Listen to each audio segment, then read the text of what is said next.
નજરકેદ. મુખ્યમંત્રી આવતીકાલના ખાતમુહૂર્ત કાર્યક્રમને લઈને નજરકેદ. ખેડૂતોનો અવાજ દબાવવાનો પ્રયાસ થઈ રહ્યો છે. રામકુભાઈ કરપડા. આવતીકાલે સુરેન્દ્રનગર મુકામે મુખ્યમંત્રી હસ્તકે મુરી, વઢવાણ, ધાંગધ્રાના ગામોને 45 ગામોને પાઇપલાઇનથી પાણી આપવાની આશરે 417 કરોડની યોજનાનું ખાતમુહૂર્ત કાર્યક્રમ મુખ્યમંત્રી હસ્તકે આવતીકાલે છે. તેમાં મુરી તાલુકાના ખેડૂતોને નજરકેદ કરવામાં આવેલ છે અને આ લોલીપોપ સમાન યોજના છે જેને આજ દિન સુધી નાણાકીય મંજૂરી મળી નથી. તેમ છતાં ખેડૂતોને છેતરવાની અને મત લેવા માટે ખોટી રીતે ખાતમુહૂર્ત કાર્યક્રમના તાઇફા કરવામાં આવે છે.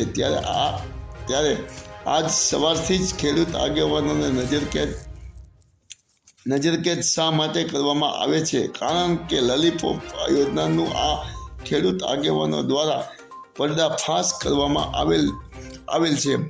માટે આવતીકાલે આ ખેડૂતો હાજર ન રહેવા ખેડૂત સંગઠન દ્વારા અપીલ કરવામાં આવેલ છે.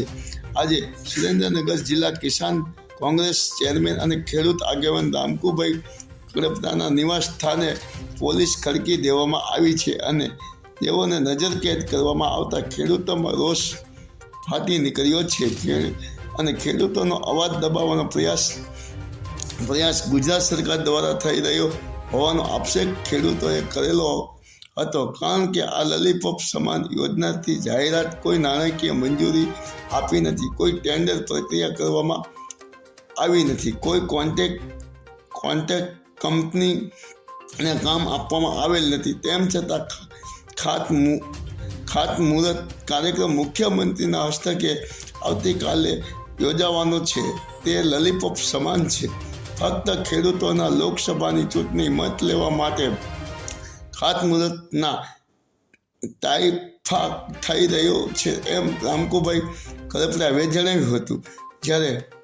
જ્યારે વિરોધ આ સરકારનો અને કામગીરીનો થાય ત્યારે પોલીસને આગળ ધરીને અવાજ દબાવવાનો પ્રયાસ થાય છે. માટે ખેડૂતો આ કાર્યક્રમનો બહિષ્કાર કરી વિરોધ કરશે અને મુખ્યમંત્રીના કાર્યક્રમમાં હાજર નહીં રહે એમ તમામ એસટી બસો ગામડાઓમાંથી ખાલીખમ પરત સુરેન્દ્રનગર જશે. ખેડૂતોની તાકાત આવતીકાલ જોવા મળશે એમ મારા ઘરે જે પોલીસને ખડકી દેવામાં આવી છે અને અમને નજરકેદ કરવામાં આવ્યા છે, ત્યારે આ સરકાર ખેડૂતોથી બી ગઈ હોય અને અમારા જે ખેડૂતોના સવાલો હતા એ હતા કે નાણાકીય મંજૂરી જે 45 વઢવાણ, મૂળી અને ધાંગધ્રાના ગામોને પાણી આપવાની જે યોજના હતી 417 કરોડની, જેમાં 45 ગામોનો સમાવેશ કરવામાં આવેલ છે.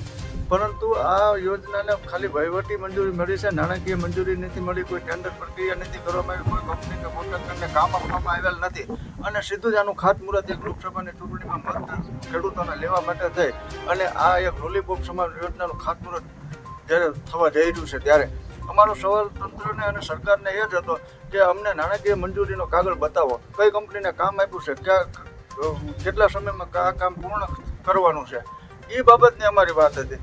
તો જે ખેડૂતોનો અવાજ દબાવવાનો પ્રયાસ થઈ રહ્યો છે એ નિંદનીય છે. જેની આવતીકાલે મુખ્યમંત્રીના જે ખાતમુહૂર્ત કાર્યક્રમ છે એમાં અમે ખેડૂતો બહિષ્કાર કરવાના છીએ અને ખેડૂતોની પાકી હાજરી મુખ્યમંત્રી સમક્ષ જોવા મળશે ત્યારે જ ખબર પડશે ખેડૂત. અમારે અત્યારે પાણીની લેનું જે ઉદ્ઘાટન કરવાના છે, ઉદ્ઘાટન કરવા અમે એમાં માગ્યું છે સરકાર પાસે શું કે ભાઈ તમારી નાણાકીય મંજૂરીની વહીવટનું અમને તમે દેખાડો કે ભાઈ અમને નાણાકીય મંજૂરી મળી ગયેલી છે. એ માગ્યું છે, એ સિવાય બીજું કેમ માગ્યું નથી. અને તમે અત્યારે પોલીસવાળાને આગળ કરી અને ખેડૂતનો અવાજ દબાવવા કઈ તમે માગો છો અને નહીં બોલે પોલીસવાળાને શું કામ તમે ખોટા હેરાન કરો છો? કારણ કે આ સવારે 7 વાગ્યાથી પોલીસવાળાને તમે ફિલ્ડિંગ ભરવા નીકળી દીધા છે અમારી કે અમે તમને કંઈક બીજું વસ્તુ કંઈ માગી નથી કે અમે કંઈ કર્યું નથી તોફાન એવું, તો છતાં તમે પોલીસવાળાને આગળ કરી અને ખેડૂતનો અવાજ દબાવવા માંગો છો અને તમારી પાસે નાણાકીય મંજૂરી આપી હોય તમે તો તમે અમને દેખાડો. બીજું અમે કંઈ માગ્યું નથી તમારી પાસે કે બીજો કંઈ વિરોધ નથી કરેલો આમાં ખેડૂએ.